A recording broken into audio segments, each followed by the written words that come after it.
todo jovem tem sua primeira entrevista de emprego e, querendo ou não, uma vez ou outra, ela é um desastre, sabe? Então, acho que a primeira, todo mundo meio nervoso, não sabe o que vai falar, o que vai falar. Será que vai valer isso a pena? Pô, será que vou falar alguma coisa errada que vai me fazer ser expulso do negócio? Então, eu queria saber algum erro que você vê que é muito clássico jovens cometerem durante uma entrevista de emprego que faz eles serem expulsos, serem demitidos e não serem contratados em menos de 5 minutos de entrevista.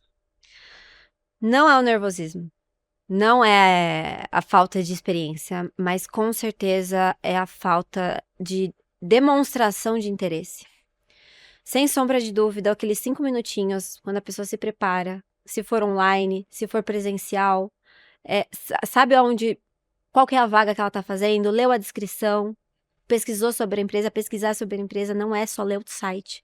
Pesquisar sobre a empresa é saber qual que é o ramo, qual que é o setor, quais dificuldades daquele setor. Pesquisar sobre a empresa não é só o CEO, que é fácil, ou o dono, ou os sócios, mas é entender quantas pessoas tem. Tudo isso é informação pública. E as pessoas, às vezes, elas não fazem esse tipo de pesquisa, chegam lá, às vezes, nem sabendo exatamente qual que é a descrição da vaga, e isso é péssimo. Então, dá essa sensação de ela nem sabe o porquê que ela tá aqui. Então você tem que entender realmente o que a empresa faz antes de começar a falar com o responsável ali, né? Porque o processo seletivo, ele é uma via de mão dupla. Então, vocês também estão escolhendo a empresa. E mostrar esse interesse de, o que que é a descrição, gostei da empresa, vi os desafios, vi o que que deu certo, o que não deu certo. Vocês fazerem perguntas, é essa demonstração de interesse que faz com que a primeira etapa do processo seletivo você passe, assim, sem sombra de dúvida. Que legal. É o mínimo. Pô, muito importante isso. Relevante. E ser bonito, bem vestido, simpático, conta nessa entrevista de emprego, porque eu acho que, pô, difícil as empresas admitirem, você chegar bem, com uma postura, bem vestido. Será que isso conta realmente nas entrevistas de emprego?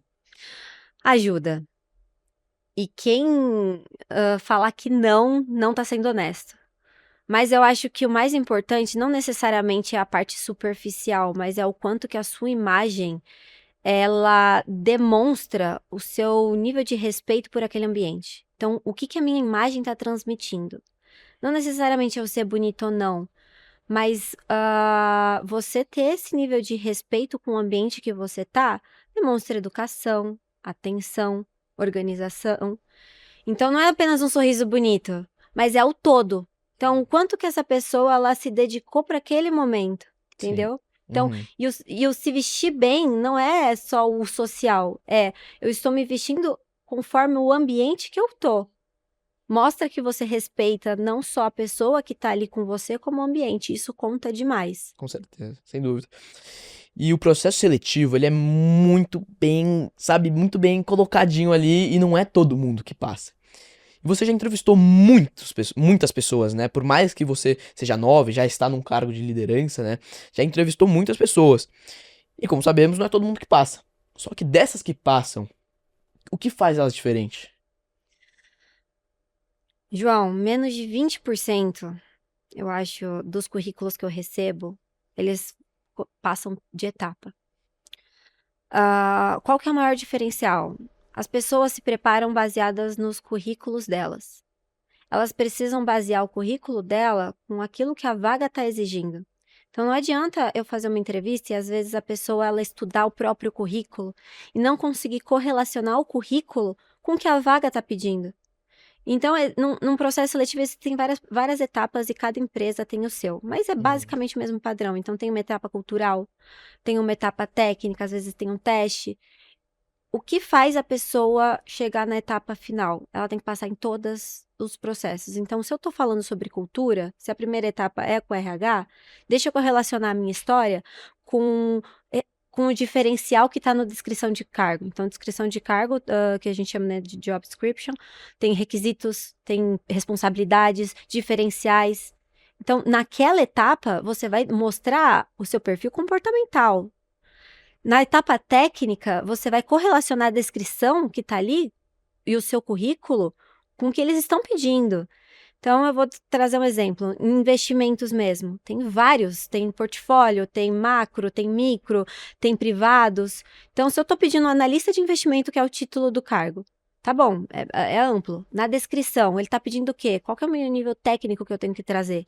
É ali que vai fazer seu diferencial, porque senão fica muito complicado. A pessoa fica nervosa querendo fazer aquilo que tá no roteiro que ela mesma montou, e a pessoa que tá entrevistando não consegue saber se vai conseguir realmente ter aquilo que precisa. Então, com certeza, esse é a maior dica que eu posso dar para a pessoa que consegue chegar na etapa final. Que legal. E falando de diferencial, eu queria saber se essas faculdades tops, então quando a gente olha ali Harvard, Wharton, Oxford, quando a gente olha para essas faculdades muito boas, muito, muito, muito mesmo, esse diploma top, ele ainda conta muito para entrevista de emprego, quando você quer arranjar um emprego, ou isso já morreu? Conta menos do que contava 20 anos atrás, mas ele ainda é muito importante, sim, principalmente em início de carreira, porque a mensagem subliminar que ele traz ela é relevante. O quanto que essa pessoa se dedicou, disciplina, resiliência. Mas hoje em dia o mercado está tão carente de questões comportamentais, quando eu digo carente mesmo, o mínimo, a disciplina, a resiliência, não é tudo para ontem, o respeito com o horário, o respeito com a hierarquia, com o dia a dia, que tá contando muito mais soft skills do que hard skills, principalmente na era que a gente está de tecnologia. Então, hoje, se eu tenho duas pessoas muito boas, quem vai se diferenciar é o comportamental, com certeza. Sempre. Sempre. Caraca. Não, isso é bem interessante mesmo. E agora eu queria umas 3 dicas de pessoas que foram promovidas. Então, se você pudesse listar comportamentos, três coisas que uma pessoa faz e que faz ela ser promovida. Com certeza, a capacidade de resolver problemas sem ninguém precisar empurrar. Isso é a maior dopamina para qualquer líder, qualquer dono de empresa. Confiança. Então, quanto que aquela pessoa ela é confiável e cumpre com aquilo que ela se comprometeu. Isso também é maravilhoso.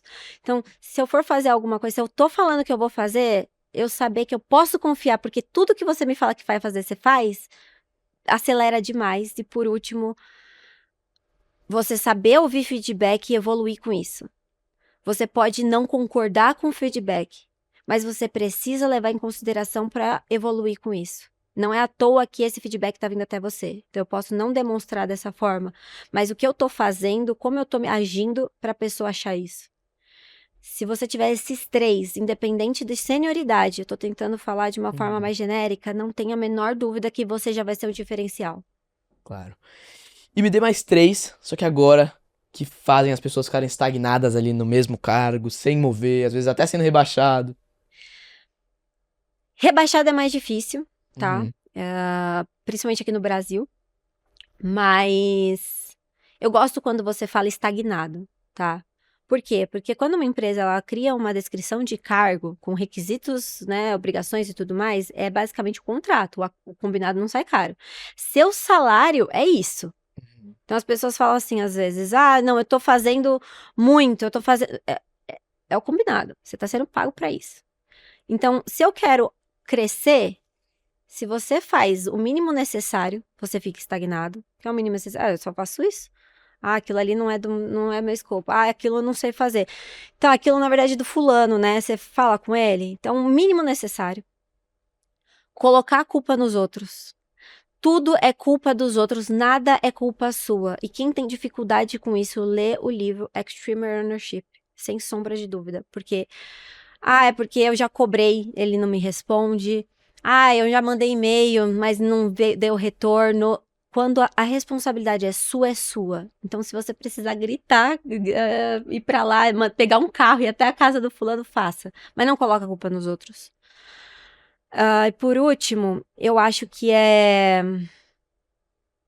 ela exigir antes de mostrar resultado.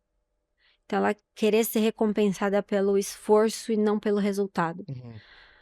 Vou dar um exemplo. Eu acho que pegando essa onda do futebol, tá? Eu vou trazer outro time porque a gente tá numa situação delicada. O Brasil vai jogar contra Portugal. Portugal jogou muito melhor que o Brasil. Portugal correu muito mais, teve mais passe, a defesa estava muito melhor, eles atacaram mais, mas o Brasil fez gol. Quem ganhou foi o Brasil. Então não adianta olhar e falar assim, nossa, mas eu fiz muito, você fez muito, mas cadê o resultado? Entendeu? Então o excesso de esforço sem resultado não garante a vitória. Então as pessoas, às vezes, elas ficam nessa do, tô chegando muito mais cedo, tô fazendo isso, eu tô puxando aquilo, então eu mereço ser recompensada. Não. Vamos alinhar junto com o seu líder o que ele espera de você para esse próximo passo. Sim. Mas só você se esforçar não é o suficiente.